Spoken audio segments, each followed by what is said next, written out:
Evangeline yang akan menemani kalian pada talk show kali ini. Talk show ini akan membahas tentang keberagaman di Indonesia. Dalam kesempatan ini, kami menghadirkan 5 narasumber yang luar biasa. Beri tepuk tangan kepada para narasumber.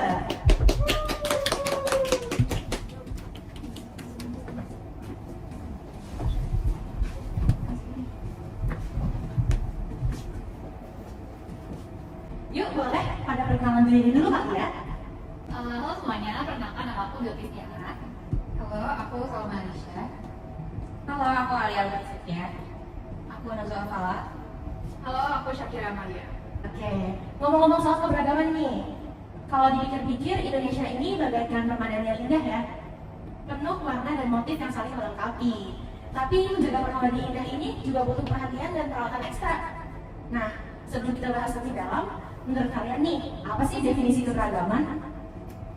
Kalau yang mulai dari aku dulu ya, kalau menurut aku sendiri sih keberagaman itu adalah suatu kondisi di mana terdapat berbagai latar belakang yang berbeda di antara sekelompok atau suatu keadaan yang ada. Keberagaman itu latar belakang itu bisa bermacam-macam ya, seperti yang kita tahu misalkan gampangnya ada suku, agama, ras, dan budaya. Seperti contohnya kayak kita sekarang nih lagi ada di talk show ini dengan latar belakang berbeda-beda, tapi kita disatukan dalam HG dan talk show kali ini. Oke, tadi kan Bilqis ya udah ngebahas tentang agama suku. Nah, aku setuju sebenarnya sama Bilqis. Kalau misalnya menurut aku sendiri, Indonesia tuh contoh perfect atau sempurna ya dari keberagaman. Kita kan tahu kalau misalnya tadi Bilqis udah mention kayak agama banyak, suku ras banyak, dan kita tahu kalau semboyan Indonesia ini bineka tunggal ika gitu, yang mana semboyan itu tuh jadi penggabung dari adanya keberagaman itu semua. Gitu sih. Bener banget, dan menurut aku tuh kayak keberagaman itu penting banget gak sih, karena bikin hidup kita tuh kayak lebih kaya, terus penuh warna yang tadi kalian udah mention. Jadi kayak dengan adanya perbedaan budaya, kita jadi bisa coba makanan dari berbagai daerah kayak pempek, rendang, kepuli, dan masih banyak lagi. Terus juga kita bisa belajar tarian-tarian tradisional dan masih banyak lagi. Terus kayak mungkin dari perbedaan di aspek agama misalnya, kayak perbedaan agama dan keyakinan tuh ngajarin kita buat bisa saling menghormati, terus memahami cara pandang orang lain tentang hidup dan lain sebagainya. Itu sih. Oke, jadi tadi kan Syafira, Bilqis, sama Juju kan udah kayak highlight ya tentang kebudayaan itu lebih kayak agama kita, suku kita, gitu kan. Kalau dari aku sendiri, kebudayaan di Indonesia itu tuh bisa juga dilihat dari kondisi sosial kita. Kalau misalnya nilai dan norma yang dianut sama setiap suku dan adat itu berbeda-beda ya. Jadi menurut aku nilai adat dan juga profesi dari suku-suku yang ada di Indonesia sendiri itu juga ada di daya tarik Indonesia. Wah, menarik sekali ya sudut pandang kalian semua. Jadi keberagaman itu merupakan kekayaan bangsa yang memperkaya kehidupan dan memperkuat persatuan dengan berbagai latar belakang seperti suku, agama, budaya, nilai, norma, dan keadaan sosial yang berbeda-beda. Selanjutnya nih, menurut kalian, apa sih tantangan terbesar dalam menjaga keberagaman budaya di Indonesia? Kalau yang aku sendiri sih, yang aku tahu tuh tantangan terbesar itu dari modernisasi ya, sama globalisasi mungkin. Karena kan kita saat ini tuh mudah banget yang namanya mengakses internet, terus melihat media sosial gitu kan. Dan dimana itu tuh kita lebih mudah terpapar sama budaya negara lain gitu, dan malah melupakan budaya kita sendiri. Dan bahkan aku tuh sampai baca satu artikel bahwa budaya Indonesia tuh ada yang sampai mau diakuisisi oleh negara lain karena saking kayak kitanya mungkin udah lupa gitu ya. Itu ada Reok Ponorogo, itu dia dari Jawa Timur kalau nggak salah, dan itu tuh hampir mau diklaim sama Malaysia gitu. Kalau dari aku sendiri mungkin ini kan tantangannya. Aku setuju sih sama yang tadi Alia bilang. Kayak, tapi kalau dari menurut aku sendiri tantangan terbesar bagi kita terutama anak muda dalam melestarikan keberagaman budaya ini, itu yang penting tuh kemauan. Karena dengan ada kemauan pun kita sebagai anak muda pasti udah bisa improve lebih gitu buat melestarikan budaya kita. Jadi kemauan tuh jadi tantangan terbesar. Kenapa? Karena kemauan kan dari diri sendiri ya, bukan orang lain yang nyuruh kita gitu. Jadi itu sih, kalau misalnya gak ada kemauan juga kita susah juga sih. Justru banget kemauan ya salah satu hal yang paling besar buat segala perubahan yang atau kayak gimana kita bisa menjaga perbedaan yang ada di Tuhan. Terus juga kalau menurut aku salah satu tantangan yang cukup besar juga masalah intoleransi, dimana kadang ya di sekitar kita ada aja gitu yang nggak bisa terima perbedaan dan malahan jadi menimbulkan konflik di antara kita. Terus juga ada juga tantangan soal diskriminasi, dimana kayak orang dari suku atau agama tertentu tuh sering merasa nggak diperlakukan adil. Nah dari hal-hal kecil kayak gitu bikin ya perbedaan di antara kita tuh semakin terlihat dan malah itu jadi sesuatu yang tidak enak gitu loh melihatnya. Nah terus juga menurut aku kayak harus ada edukasi yang kuat tentang pentingnya menghargai perbedaan, terus juga kita juga saling mendukung pelestarian budaya lokal, terus adanya kebijakan yang adil itu buat seluruh kelompok budaya. Oke, kalau aku sendiri, aku setuju sama tadi teman-teman yang udah jabarin. Pastinya banyak banget sih tantangan yang dihadapi Indonesia gitu dalam menjaga keberagaman ini. Nah, kalau menurut aku sendiri, salah satu penyebabnya tuh karena dengan latar belakang yang berbeda tadi udah dimention juga sama Syafira. Jadi misalnya banyak dari suku-suku, misalnya dari suku ini, terus suku ini tuh ngerasa kalau misalnya suku dia tuh paling wah di antara suku lain, dan menurut aku itu menjadi suatu tantangan sendiri dalam menjaga keberagaman itu sendiri, yang mana nantinya kayak pasti ada konflik horizontal yang terjadi antara mereka. Dan aku juga setuju tadi yang udah dimention sama Alia sama Alicia, kalau misalnya dengan adanya modernisasi, terus ada juga globalisasi, internet udah semakin kayak kemana-mana, jadi kita kita sebenarnya nggak bisa nyalahin internet itu sendiri ya, karena ya itu udah emang perkembangan zaman. Cuma kita juga harus adaptasi dengan adanya internet tersebut agar kita nggak jadi tetap apa ya bahasanya, tetap suka atau enggak, kalau suka tetap menghargai, tetap menjaga keragaman itu sendiri. Minimnya budaya, intoleransi, diskriminasi, pengaruh budaya asing, dan kurangnya kemauan generasi muda untuk melestarikan budaya lokal memang menjadi tantangan yang cukup besar ya dalam keberagaman di Indonesia ini. Kita lihat aja nih di sekitar kita, banyak banget kasus-kasus seperti konflik SARA, diskriminasi, hingga stereotip dan stigma negatif terhadap keberagaman. Bener banget gak sih? Kalau dari aku sendiri, aku setuju banget tadi kata Feli, kalau misalnya kayak kasus-kasus intoleransi itu mungkin cukup common ya di Indonesia, kayak tadi udah disebut kalau misalnya banyak ras, suku, agama. Nah mungkin salah satu contoh konfliknya tuh kayak penolakan bangunan terhadap tempat ibadah gitu. Kita udah sering mungkin cukup mendengar kayak misalnya penolakan pembangunan gereja ataupun masjid. Nah biasanya penolakan ini tuh terjadi karena emang masyarakat yang ada di daerah tersebut tuh kayak pengen melindungi comfort zone-nya mereka. Misalnya penolakan terhadap masjid ya mungkin karena mereka gak pengen dengan kebisingan yang masjid buat, misalnya azan, kalau nggak salawatan. Nah terus biasanya penolakan ini juga diwarnai dengan adanya aksi unjuk rasa, terus ditambah juga dengan ketegangan antar umat beragama. Terus isu-isu sensitif seperti SARA tadi tuh pastinya sering banget dikaitkan dengan penolakan bangunan ibadah tadi. Benar banget, setuju banget sama contoh kasus yang setuju bilang. Jadi menurut aku juga menjaga keberagaman itu gampang-gampang susah gitu ya. Kalau misalnya kita nggak peka atau nggak peduli banget, itu malah kadang menggiring kita ke perpecahan. Contohnya mungkin bisa di kasus lingkungan sekitar kita juga yang kita mungkin sering lihat dari informasi di internet dan lain sebagainya. Jadi kadang ada aja stereotip atau prasangka negatif gitu terhadap orang yang berbeda dari kita. Misalnya kayak anggapan kalau orang dari suatu suku atau agama tertentu tuh pasti begini atau pasti begitu gitu. Udah ada stereotip tersendiri. Padahal udah tentu benar gitu kan. Dan hal-hal kecil kayak gitu tuh kalau misalnya dibiarin bisa jadi besar dan malah memicu konflik atau diskriminasi yang tadi udah dibahas. Jadi makanya penting banget sih buat kita semua bisa belajar buat saling menghargai dan memahami perbedaan di sekitar kita. Oke, kalau dari aku sendiri ya, karena kita juga termasuk anak muda, mungkin aku akan memilih contoh kasus yang sering kita temuin aja. Jadi kan karena di era globalisasinya kita itu lebih mudah buat mengakses informasi, jadi tuh budaya-budaya westernisasi contohnya itu juga lebih gampang buat masuk ke Indonesia dan juga anak muda itu gampang menyerapnya gitu. Nah, menurut aku sih kalau budaya westernisasi itu kan liberal ya, dan itu nggak semuanya masuk gitu ke dalam budaya Indonesia dan nggak semuanya bisa kita adopsi juga gitu. Jadi di balik hal tersebut, anak-anak muda zaman sekarang tuh bisa kita lihat misalnya kayak di TikTok atau di Twitter gitu, di media sosial juga yang lain, itu tuh mereka menganggap budaya westernisasi itu lebih keren dibanding budaya kita sendiri. Padahal budaya westernisasi itu sebaiknya kita gunakan untuk mengimprove pemikiran kita gitu. Jadi buat aku itu sih kasusnya. Jadi anak muda itu gampang buat ikut-ikutan temennya terutama karena mereka ikut break group gitu buat ngikutin budaya westernisasi. Kalau misalnya budaya westernisasi itu budaya yang bagus sih nggak apa-apa ya. Cuma kalau misalnya itu budaya yang negatif, justru itu sih yang jadi masalahnya. Sebenarnya kalau kemana-mana dari Aisyah, kalau misalkan tadi kan kalau Aisyah ngomong tuh anak muda, nah mungkin itu juga bisa lihat dari anak zaman sekarang juga nih, maksudnya mereka mainannya bukan mainan-mainan tradisional lagi gitu loh, dan sekarang karena akses game online dan lain-lain yang memberikan lebih banyak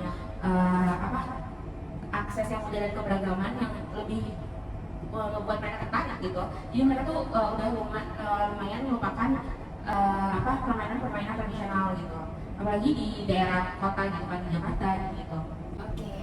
Banyak banget ya kasus-kasus yang terjadi di masyarakat. Nah kalau menurut kalian faktor apa aja sih yang membuat hal-hal seperti ini tuh bisa terjadi?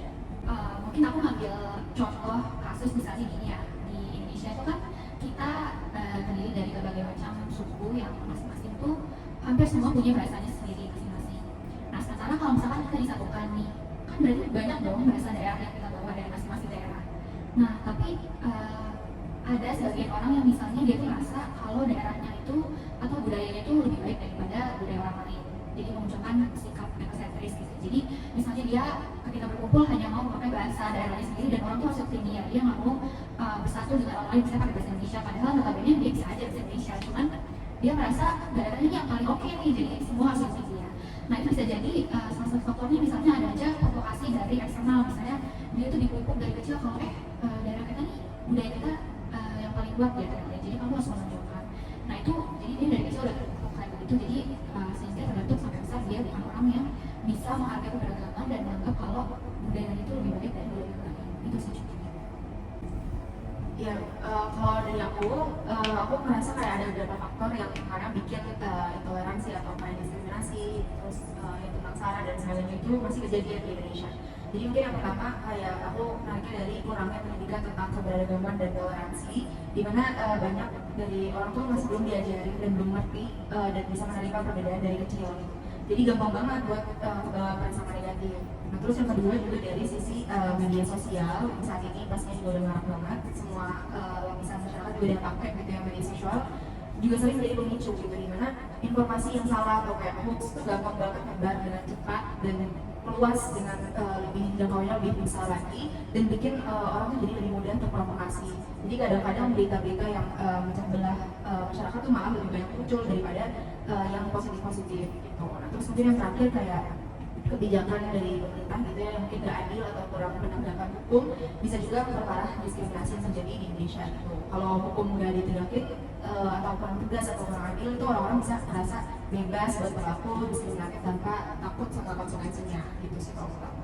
Kalau dari aku, mungkin karena aku tinggal besar dan tinggal di Jakarta ya, jadi sering kayak perbedaan itu udah paling biasa karena tetangga aja tuh udah beda ras, beda suku itu udah biasa banget. Jadi menurut aku mungkin kalau misalnya dari anak Jakarta juga kita udah biasa gitu ya, perbedaan itu bukan hal yang bermasalah, yang menjadi permasalahan lah, karena kita udah biasa, maksudnya tinggal juga sama mereka, tetangga juga gitu. Jadi kita lebih bisa tolerir gitu terhadap perbedaan.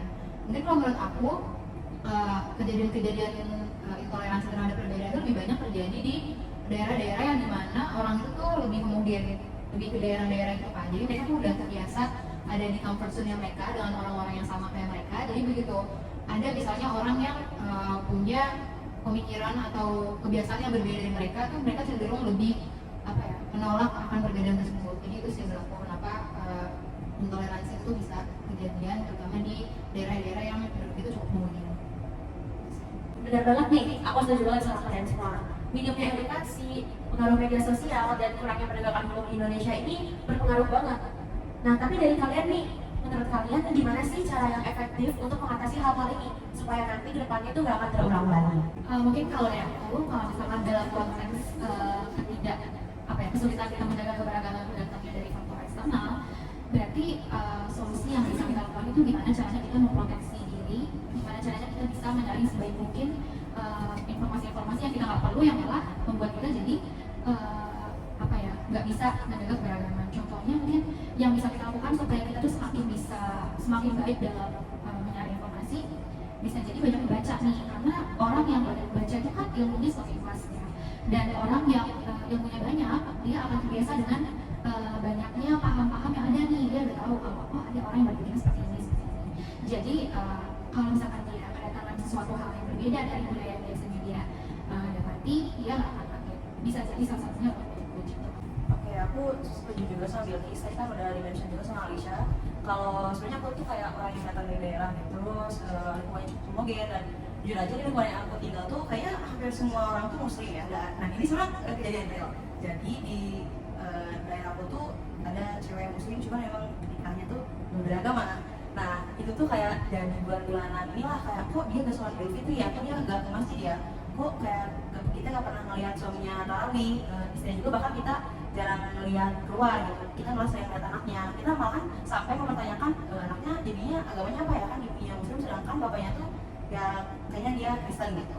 Nah menurut aku sendiri kalau tadi cara merubahnya gimana biar itu gak terulang kembali, tadi Bilkis sudah mention kalau misalnya emang pengetahuan itu tuh penting dan kita karena mostly mungkin ya karena agama gitu masalahnya, kita juga harus mempelajari gitu agama lain mungkin ya dengan nggak harus kayak baca Bible kayak begitu, tapi kayak kita kalau misalnya kayak lewat sosial media kita bisa belajar, kalau misalnya ya itu fine aja kita beda agama gitu, nggak harus sampai kayak di bulan-bulanan masyarakat. Terus mungkin juga kita juga bisa jadi agen perubahan di sosial media kita, kan kita sebagai anak muda sering kayak pakai Instagram, Twitter, terus kayak kita bisa kayak posting atau nge-repost quotes-quotes ataupun kayak konten-konten yang emang itu bisa bikin kita dan lingkungan kita tuh aware kalau misalnya keberagaman itu ya fine-fine aja, gak harus dibesar-besarkan. Benar, setuju banget sama yang Juju bilang tadi.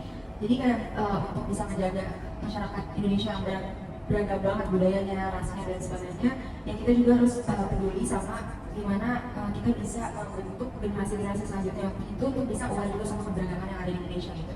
Jadi yang pertama tuh mungkin kayak pendidikan soal toleransi itu harus mulai juga dari sekolah, di mana anak-anak itu harus juga diajarin untuk dan dibiasain untuk bisa menghargai pendapat dari orang lain, terus juga untuk supaya bisa tumbuh jadi generasi yang open-minded.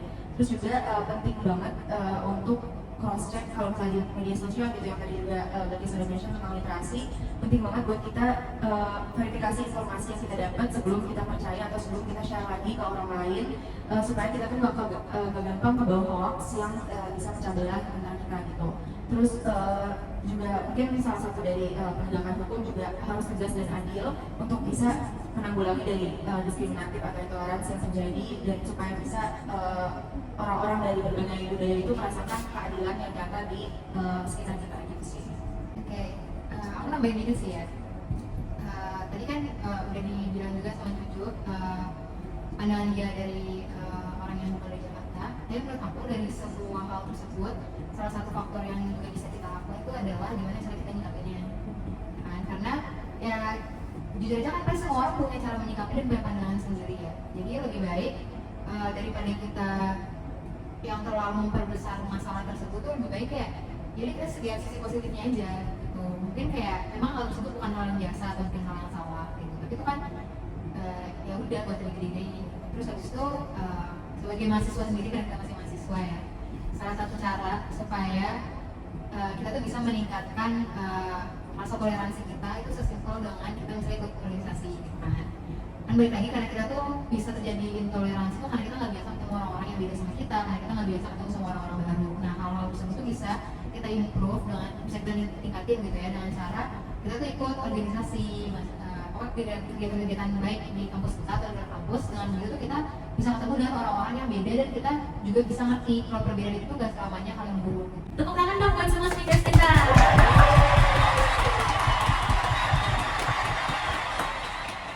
Keren-keren banget ya pembahasan hari ini. Nah teman-teman, bisa tuh kita sikapi apa pembahasan kita tadi tentang keberagaman. Kita harus aware sama lingkungan sekitar kita, dan juga kita harus mengedukasi teman-teman sekitar kita juga ya, supaya nggak ada tuh yang namanya diskriminasi ataupun intoleransi lagi di masyarakat. Oke, sekian aja sih talk show hari ini. Sampai jumpa di talk show berikutnya.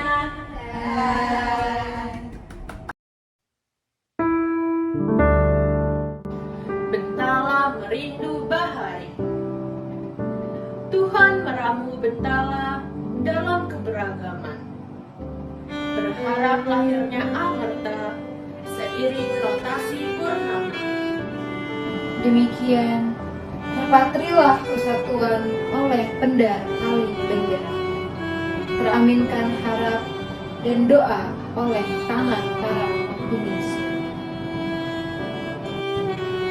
Miris melihat apiknya lembokkan para jahil bertopeng, mengatasnamakan persatuan dalam mengoyak kebinekaan. Harga mati dalam genggaman bukan lagi dirasa ancaman. Bijana sudah merindu para bahari yang terlanjur lupa diri. Bukan hitam putih yang menentukan apakah kita ini setara, tapi ketika perpecahan telah membara, apakah kau akan tetap bergelora? Bukan darah yang menentukan apakah kita ini saudara, tapi Tapi apakah cintaan kita pada tanah air ini dapat terus